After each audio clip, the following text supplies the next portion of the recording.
एक पिता ने अपनी ही बेटी के ऊपर तेजाब फेंक दिया। 17 साल की ये बेटी थी जिसके ऊपर उसके पिता ने पहले तेजाब फेंका। उसकी मौत नहीं हुई तो उसके पिता ने उसे पानी की टंकी में डाला और खुद उस ड्रम का ढक्कन लगाकर उसके ऊपर खड़ा हो गया ताकि उसकी चीखें बाहर ना आए, उसकी चीखें किसी को सुनने ना पाए, ताकि उसे कोई बचा ना ले। अब उसने ऐसा किया क्यों, ये बड़ा सवाल है।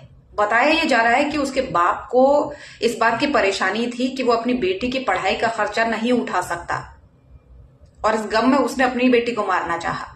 दरअसल हरियाणा के भिवानी का ये मामला है जहां पर एक पिता ने अपनी 17 साल की बेटी को पहले उसके ऊपर तेजाब डाला। अब वो तेजाब कहां से लाया ये भी सुन लीजिए। तेजाब दरअसल वो पहले बैटरी बनाने का काम करता था। बैटरी से ही उसने वो तेजाब निकाला बॉटल में, जिसको उसने अपनी बेटी के ऊपर फेंका। और ये भी बताया जा रहा है कि वो खूब शराब पीता था, डेली उसे शराब पीने की आदत थी, यानी वो शराबी भी था। उसका एक बेटा भी था जो 15 साल का था और उसको ये परेशानी आ रही थी कि वो 2 बच्चों का पढ़ाई का खर्चा नहीं उठा सकता, जिसके चलते उसने ये डिसीजन लिया कि वो अपनी बेटी को मार देगा और बेटी के ऊपर उसने तेजाब फेंक दिया।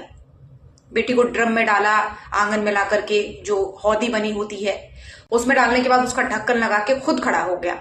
अब जब बेटी की चीख पुकार मच गई और पड़ोसियों ने देखा तो उन्होंने उसे हॉस्पिटल में भर्ती कराया। बच्ची का इलाज चल रहा है, काफी गंभीर हालत में वो है।